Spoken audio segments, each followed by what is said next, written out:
شاعر نے کیا ہی خوب کہا ہے کہ عمل سے زندگی بنتی ہے، عمل سے زندگی بنتی ہے، جنت بھی جہنم بھی یہ خاکی اپنی فطرت میں نہ نوری ہے نہ ناری۔ تو میرے بھائیوں، ہمارے ساتھ ایک ہی چیز جائے گی اور وہ ہے عمل۔ عمل اگر نیک ہے، صالح ہے، ہمارا انجام بہتر ہوگا۔ لوگوں کی ایک بڑی تعداد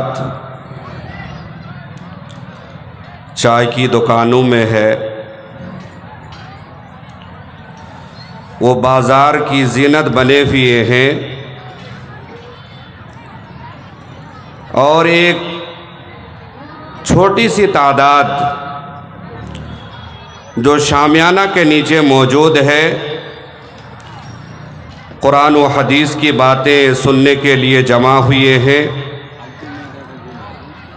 تو آپ لوگ خوش نصیب ہیں کہ اللہ رب العزت نے آپ لوگوں کو توفیق دی اور آپ لوگوں نے چائے کی دکانوں کو ترجیح نہ دی بلکہ شامیانہ کے نیچے آ کر بیٹھے قرآن و حدیث کی باتوں کو سننے کے لیے۔ میرے بھائیوں، اللہ کے نبی صلی اللہ علیہ وسلم کا فرمان ہے، مجتمع قوم فی بیت من بیوت اللہ، کوئی بھی قوم، کوئی بھی جماعت اللہ کے گھروں میں سے کسی گھر میں بیٹھتی ہے، مقصد کیا ہوتا ہے؟ یتلون کتاب اللہ، اللہ کی کتاب کی تلاوت کرتے ہیں، وَيَتَدَارَسُونَهُ بَيْنَهُمْ، اور آپس میں اس کا درس و تدریس کرتے ہیں، إِلَّا نَزَلَتْ عَلَيْهِمُ السَّكِينَةُ وَغَشِيَتْهُمُ الرَّحْمَةُ وَحَفَّتْهُمُ الْمَلَائِكَةُ وَذَكَرَهُمُ اللَّهُ فِي مَنْ عِنْدَهُ۔ تو ایسی جماعت، ایسی قوم جو دینی محفل میں، دینی مجلس میں شریک ہوتے ہیں، تو ایسے لوگوں پر اللہ رب العزت 4 طرح کے انعام فرماتے ہیں۔ پہلا انعام، نزلت علیہم السکینہ، ایسی جماعت پر اللہ رب العزت کی طرف سے سکینت کا، راحت کا نزول ہوتا ہے۔ وغشیتہم الرحمہ، ایسی جماعت کو اللہ کی رحمت ڈھانپ لیتی ہے۔ وحفتہم الملائکہ، ایسی جماعت کو فرشتے گھیر لیتے ہیں۔ وذکرہم اللہ فی من عندہ، اور ایسی جماعت میں شامل افراد کا ذکر اللہ رب العزت اپنے پاس موجود فرشتوں میں کرتے ہیں۔ تو میرے بھائیوں، آپ لوگ خوش نصیب ہیں کہ اللہ رب العزت نے دینی محفل میں شریک ہونے کی توفیق دی۔ آج کے اس دینی محفل میں جس عنوان کے تحت دلائل کی روشنی میں چند باتیں آپ سامعین تک پہنچاؤں گا، وہ ہے رزق حلال کی اہمیت اور رزق حرام کے نقصانات۔ میرے بھائیوں، اللہ رب العزت نے صرف مومنوں کو نہیں بلکہ تمام انسانوں کو یہ حکم دے رہے ہیں کہ روئے زمین میں جو پاک روزی ہے، حلال روزی ہے، تم اسے کھاؤ پیو اور شیطان کی اتباع نہ کرو، اس لیے کہ شیطان تمہارا کھلا ہوا دشمن ہے۔ سورہ بقرہ آیت نمبر 168 کے اندر اللہ رب العزت کا فرمان ہے، یا ایھا الناس کلوا مما فی الارض حلالا طیبا، لوگو روئے زمین میں جو حلال چیزیں ہیں، حرام نہیں، جو پاک چیزیں ہیں، ناپاک نہیں، انہیں کھاؤ پیو۔ ولا تتبعوا خطوات الشیطان، اور شیطان کے نقش قدم پر نہ چلو، انہ لکم عدو مبین، بے شک کہ وہ تمہارا کھلا ہوا دشمن ہے۔ تو اس آیت کریمہ کے اندر اللہ رب العزت تمام انسانوں کو حکم دے رہے ہیں کہ ہم نے تمہیں جو پاک روزی دی ہے، روئے زمین پر جو پاک چیزیں ہیں، حلال چیزیں ہیں، تم انہیں کھاؤ پیو۔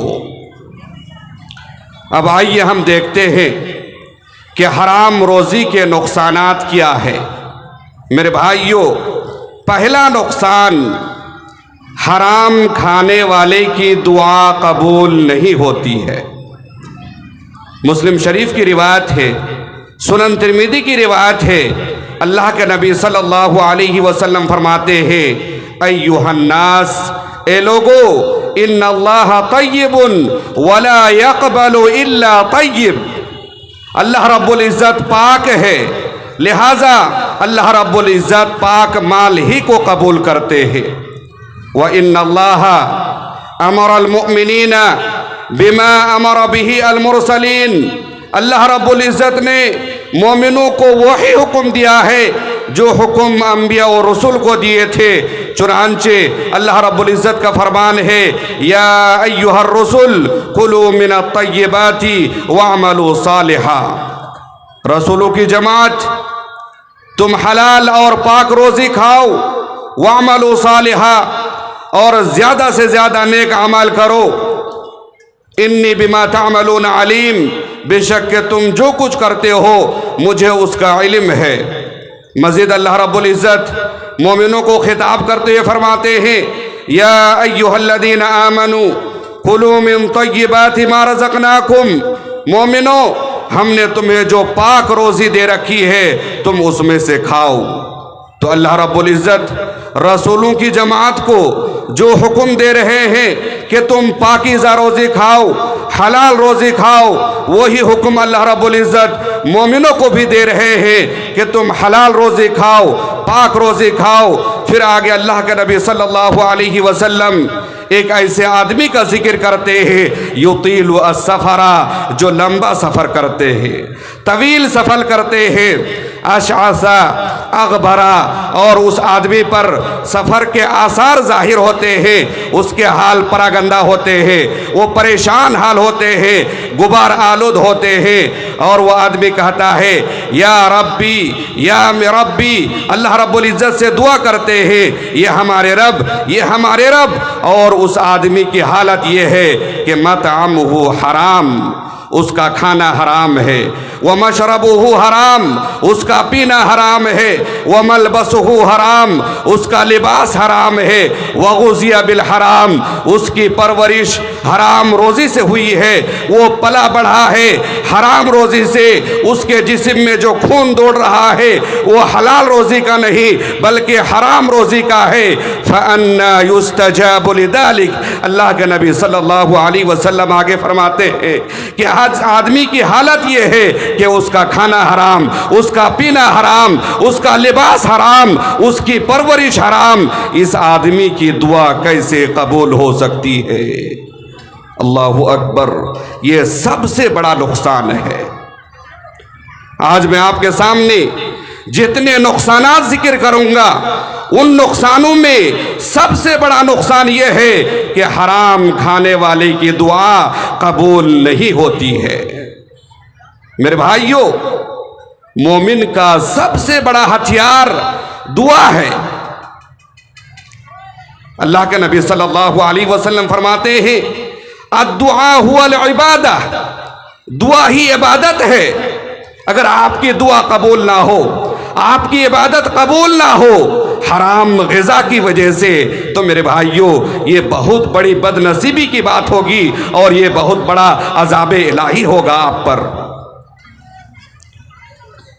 اللہ کے نبی صلی اللہ علیہ وسلم دعا کی اہمیت کو واضح کرتے ہوئے فرماتے ہیں کہ لا يرد القدر الا الدعاء، تقدیر کو بدلنے والی چیز صرف اور صرف دعا ہے۔ دعا ہی کے اندر وہ طاقت ہے، وہ قوت ہے، وہ پاور ہے کہ آدمی کی تقدیر کو بدل سکتے ہیں۔ اگر ہم اور آپ اخلاص کے ساتھ دعا کریں تو اللہ رب العزت دعا کی بدولت ہماری زندگی سے مصائب کو نکال دیں گے، مشکلات کو نکال دیں گے، مصیبتوں کو نکال دیں گے۔ لیکن میرے بھائیوں اگر ہماری دعا ہی رب کے ہاں قبول نہ ہو تو میرے بھائیوں یہ بہت بڑی بد نصیبی کی بات ہوگی۔ اللہ کے نبی صلی اللہ علیہ وسلم کا فرمان ہے کہ ثلاث دعوات